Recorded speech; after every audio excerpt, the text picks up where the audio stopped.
Joe has called the streets of Hannibal home for 20 years.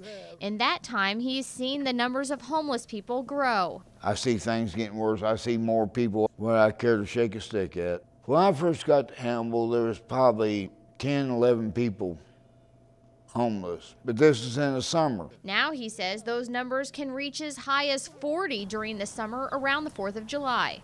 But homelessness is hard to track. Some homeless people are like Joe. They live wherever they can, from underneath bridges to abandoned buildings and caves. KHQA has learned that there are cardboard box villages of sorts where groups of homeless people live together. Other homeless people make their nightly journey to bunk down here at the city's homeless shelter called the Hope House. Other people seek shelter with family and friends, but are essentially homeless. While Hannibal's one-day February homeless count reports numbers at around 30, the count is much larger in the summer months when weather is better for those who live on the streets. It breaks my heart to think that a human being is so uncared about, uncared for, all right, that they can't find shelter in America's hometown. Pastor Ron Pasha runs the Loaves and Fishes program, providing meals for many of them every night during the week. He sees firsthand the numbers of homeless growing in the past few years. Pasha says the people he meets have many different stories about how they came to live on the streets. Some are transients, while others are just traveling through the area, on their way to a better life or new job, and then fell into hard times. Still others, he says, are local and just need a hand up. I'm not going to be one of those people that says, oh, God helps those who help themselves. Well, so there's a lot of times those people are in a situation they don't know what to do. Still, for others who don't want the rules of a shelter, homelessness is a lifestyle choice, according to Hannibal Police Chief Lyndall Davis. But no matter what the reason, it's bringing with it some big city problems. Has homelessness gotten worse in Hannibal in the last decade? Yes, in a lot of ways. We've seen substantial, actually exponential increases over the last few years, especially in the last year or two. Last year, our increases from everything from assisting people to get to one of our homeless shelters, all the way from taking calls of people saying they've been victimized by the homeless, such as causing property damage, disorderly conduct, things of that nature, have increased right around 150% in just over a year. No matter the reason for the increase, numbers of homeless people like Joe are living on the streets. I don't know what to tell anybody. I just know that something needs to be done to help these people. Melissa Shriver, KHQA News, Hannibal. It's a hard life and makes us old men even before time. Freezing winter days like this are some of the hardest for Joe, who's been living on the streets of Hannibal for 20 years. He calls this town his home and roves it constantly, looking for abandoned buildings, bridges, and caves for protection from the biting wind. You know there is no place for you to go get warm. So you have to prepare yourself long ahead of time. A Hannibal Police Department, they don't like you building fires. They got to keep warm. What do we want to do, run around pick up dead bodies? Dumpsters serve as his refrigerators most days, but it's meals like this at area food kitchens that give him a chance to come in out of the cold to thaw out his freezing fingers. When he picks up his coat to leave, he's picking up everything he values in the world. Joe has to keep moving to keep warm and knows the end result if he doesn't. He chokes up as he talks about his friend who froze to death one winter. It's about survival on the streets, and many times the friends he calls his family don't make it. 20 years been out here. I buried 6. There was no reason for any of them to go. And it's one of the reasons I'm trying to stop doing this, because I'm getting too old. I can't bury no more people. There are many places Hannibal's homeless make their shelter. One of the most common is here, along the Mississippi River near the old amphitheater. It seems we just missed some homeless people who built this fire to keep warm the night before. Others take shelter in the old water plant nearby. In another building, Joe recalls a week in which 8 or more people lined up their sleeping bags and blankets and slept on this dirt floor. In another nearby stone building, there's evidence of a homeless person living here right now. This tarp would actually be used to spread out on the ground in order to keep the muddy earth from seeping into sleeping bags.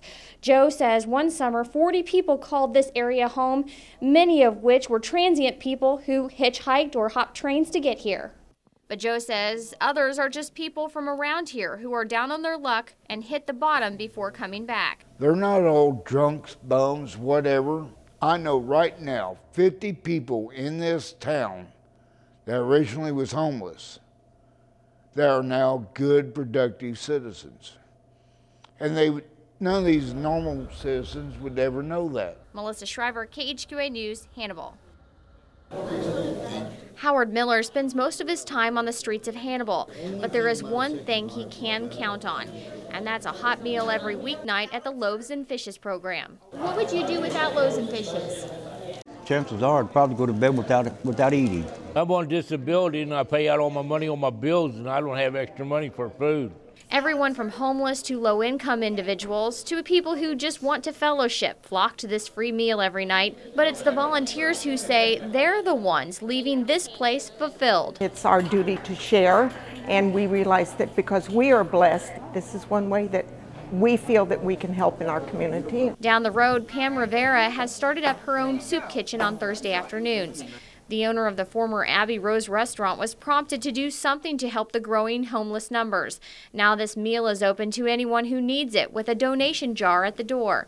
Rivera says the meal here starts earlier because hunger knows no time. And I'm starting to get families. I believe families should eat together, so if they can and I can provide it for them, that's really what I like. I appreciate what they're doing for all of us. Perhaps the place that feels the growth of the homeless population the most is here at the Hope House, Hannibal's shelter for the homeless. I think that it's worse than it was, and I think the main thing is there are less options for the homeless person. There are just less things that they can turn to. Dorothy Whitley has been a manager here at the Hope House for years and says she's seen a big change in the people seeking help. In the past year, there has been as many as 14 people crowding into the shelter here at any given time. She says these days people aren't just passing through, they're staying longer. And they're not motivated. I probably maybe have given up. She's also taking in mothers with children with nowhere else to turn. I don't believe their relatives are taking them in as much as relatives used to, probably because they cannot afford it. And I've seen more of that in the last year. People must check in at the police department before seeking shelter at the Hope House. Here, people have a place to sleep, bathe, and wash their clothes before vacating the building at 9 in the morning. It's a limited service, but a lifesaver for people seeking shelter from the at times harsh winter. When they have no other choices and they're desperate, then they turn to us. Melissa Shriver, KHQA News, Hannibal. Hannibal police officer Corporal Matt Wilt spends more of his time these days patrolling parks instead of stopping speeding cars. That's because in the past year he's seen some sort of vandalism and property damage at area park buildings almost every day. Police Chief Lyndall Davis says homeless people are increasingly becoming the prime suspects in crimes ranging from trespassing to vandalism, peace disturbances, and resisting arrest. Parks Director Andy Dorian says a consistent rash of property damage began last year after the Parks Department began locking up restrooms at night. They lived in there during the nights, and once we started locking them up, they had nowhere to go, and they were very upset about it, to the point where we've actually had homeless people come into our office and complain to us for locking the bathrooms up. That led to trash can fires in Central Park, fires in park landscaping, and property damage. We've also found somewhat of a retaliatory nature by some of the homeless we deal with.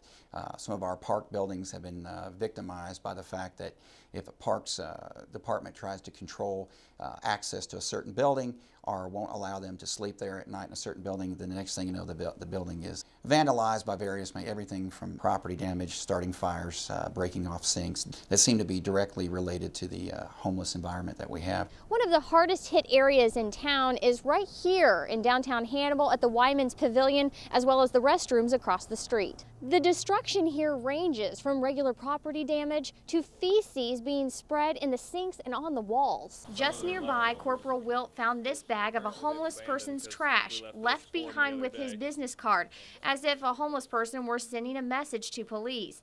This is what an overnight homeless camp looks like, and it seems we just missed a group of homeless people living right here the night before.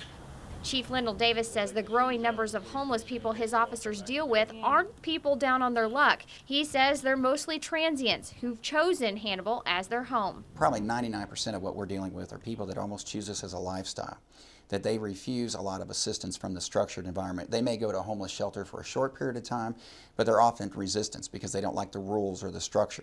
In fact, that's one of the reasons they've kind of dropped out of society as a whole, because they don't like to conform to normal society. Chief Davis says homelessness in his city is getting worse and fast. We have seen an increase, and in such a short period of time, there's been such a substantial increase that I think there's something else feeding this increase, and I think we need to, as a community, kind of look at that and figure out strategically what's the best way to handle this so that we don't make this a bigger problem. Chief Davis has his own theory on the root cause of why homeless people seem to be flocking to America's hometown.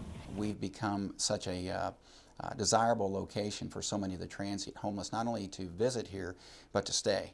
Even though people with good intentions are trying to help the problem, that they're not actually making it worse. And I think if we all come together with the right mindset, that we can help those who need help, but we also don't create an environment where we end up increasing the population of homeless that we have from other areas.